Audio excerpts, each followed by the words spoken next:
கார்த்திகை தீபம் சீரியலை விட்டு நடிகை சுபா ரக்ஷா அவர்கள் விலகினதை பத்தி பல பேர் பலவிதமா விஷயங்களை பேசிட்டு வந்துட்டு இருக்க நிலையில இத பத்தி இப்போ அவங்களே ரொம்ப வெளிப்படையா சில முக்கியமான விஷயங்களா சொல்லியிருக்காங்க.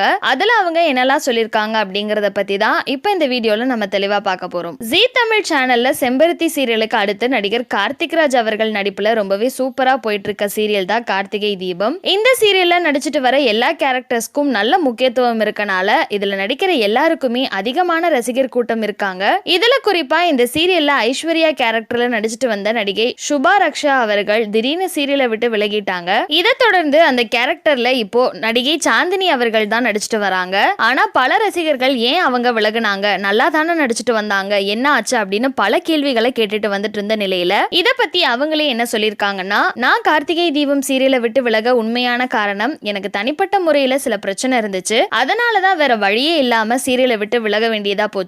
அது மட்டும் இல்லாம நான் இப்போ சில மூவிஸ்லயும் நடிச்சிட்டு வரேன். ஆனா நீங்க இவ்ளோ லவ் அண்ட் சப்போர்ட்டா ஐஸ்வர்யாக்கு கொடுப்பீங்கன்னு நான் நினைச்சு கூட பார்க்கல. ரொம்பவே ஹாப்பியா இருக்கு. கூடிய சீக்கிரமே இன்னொரு நல்ல ப்ராஜெக்ட்ல வரேன். அதே மாதிரி நான் விலக வேற சில பொய்யான காரணங்கள் பல பேர் சொல்லிட்டு வராங்க. அதெல்லாம் யாருமே நம்பாதீங்க. குறிப்பா கார்த்திக் சார் கூட நடிச்சது எனக்கு ரொம்பவே பெருமையா இருக்கு அப்படின்னு ரொம்பவே வெளிப்படையா சொல்லி முடிச்சிருக்காங்க. சோ இந்த வீடியோவை பார்த்துட்டு இருக்க நீங்க நடிகை சுபா ரக்ஷா அவர்கள் சொல்லியிருக்க இந்த விஷயத்தை பத்தி நீங்க என்ன நினைக்கிறீங்க அப்படிங்கிற உங்களோட கருத்துக்களையும், கார்த்திகை தீபம் சீரியலை அவங்க எவ்வளவு மிஸ் பண்ண போறீங்க அப்படின்னும் உங்களோட கருத்துக்களை கீழே உள்ள கமெண்ட் செக்ஷன்ல மறக்காம ஷேர் பண்ணிக்கோங்க. மேலும் இது போன்ற இன்ட்ரெஸ்டிங்கான அப்டேட்ஸ் தெரிஞ்சுக்க நம்மளோட சேனலை மறக்காம சப்ஸ்கிரைப் பண்ணிக்கோங்க.